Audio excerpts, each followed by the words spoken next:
takut, jangan cemas. Bila hadir bebas wasir, tanpa nyeri, tanpa operasi, bila terjangkau solusi pasti.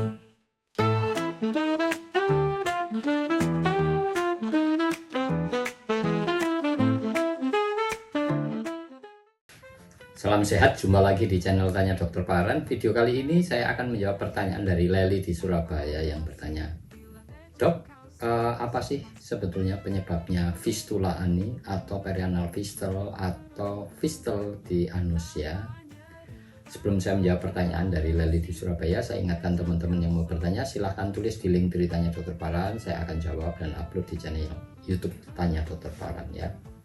Kembali kepada Leli yang bertanya, apa sih penyebabnya fistel atau perianal fistel atau fistulaan atau bisul anus yang tidak sembuh-sembuh.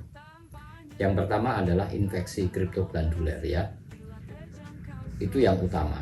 Jadi di dalam anus kita itu ada kelenjar seperti air liur begitu ya, yang menghasilkan lendir sehingga anus kita bagian dalam itu selalu berlendir ya, untuk memberikan lubrikasi atau pelumas saat kita melakukan BAB ya.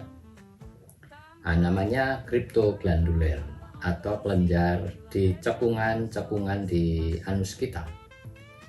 Kalau itu infeksi oleh sebab apapun, maka terjadilah perianal abses atau bisul di sekitar anus kita, yang kemudian kalau jebol tembus ke kulit kita, itulah yang disebut fistel.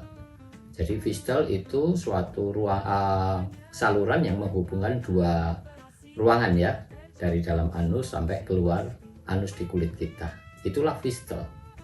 Jelas ya? Apa penyebabnya atau faktor resikonya macam-macam. Yang pertama adalah kekebalan tubuh kita. Kekebalan tubuh kita yang kompromis atau yang sangat menurun, misalnya, itu akan bisa menyebabkan infeksi yang terjadi di kelenjar di anus kita ya, bisa karena HPV, karena virus ya, human papilloma virus HPV, atau yang menyebabkan kutil anus itu, atau juga bisa juga TBC, kuman TBC ya. Kita tahu ada TBC di paru-paru ya, TBC itu bisa di mana saja termasuk di anus ya. Bisa juga karena infeksi biasa, karena ada sumbatan, misalnya karena kesumbat kotoran yang atau feses yang tidak bersih di dalam anusnya ya. Oleh sebab itu tidak boleh kita sering susah-susah BAB. Harus banyak serat, banyak minum ya, olahraga cukup supaya BAB-nya lancar ya. Yang berikutnya juga karena suatu penyakit peradangan di usus besar juga bisa ya, namanya Crohn disease atau penyakit Crohn. Itu suatu peradangan di usus besar termasuk di anus, itu bisa menyebabkan juga perianal abses atau infeksi kemudian jadi fistel. Bisa juga karena trauma ya. Trauma itu bisa karena anal seks, misalnya berhubungan seksual secara anal melalui anus. Juga bisa karena trauma karena operasi ya. Operasi apa saja di anus bisa memberikan faktor resiko terjadinya fistel. Juga bisa karena kanker ya. Jelas ya. Jadi penyebabnya itu bisa karena peradangan usus besar, bisa karena infeksi biasa, infeksi TBC, infeksi virus seperti HPV, biasanya pada orang-orang yang kekebalan tubuhnya rendah ya.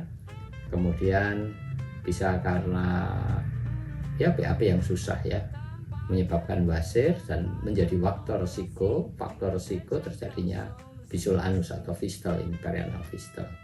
Bisa juga karena kanker. Jelas ya. Bisa juga karena trauma karena apa saja ya, baik trauma karena anal seks, bisa karena operasi dan sebagainya. Jelas ya. Semoga ini bisa menjawab ya Leli. Oleh sebab itu paling penting kalau kita tidak mempunyai faktor risiko yang lain-lain, usahakan BAB lancar dengan cara banyak serat, banyak minum, olahraga cukup, sehingga evakuasi kotoran kita secara cepat, kurang dari 1 hari atau 1 hari dia akan keluar dengan konsistensi lembek, sehingga memudahkan pembersihan evakuasi kotoran kita secara tuntas dan bersih, sehingga faktor-faktor psikoambeien, fistel, visura itu akan bisa kita hindari. Semoga bisa menjawab.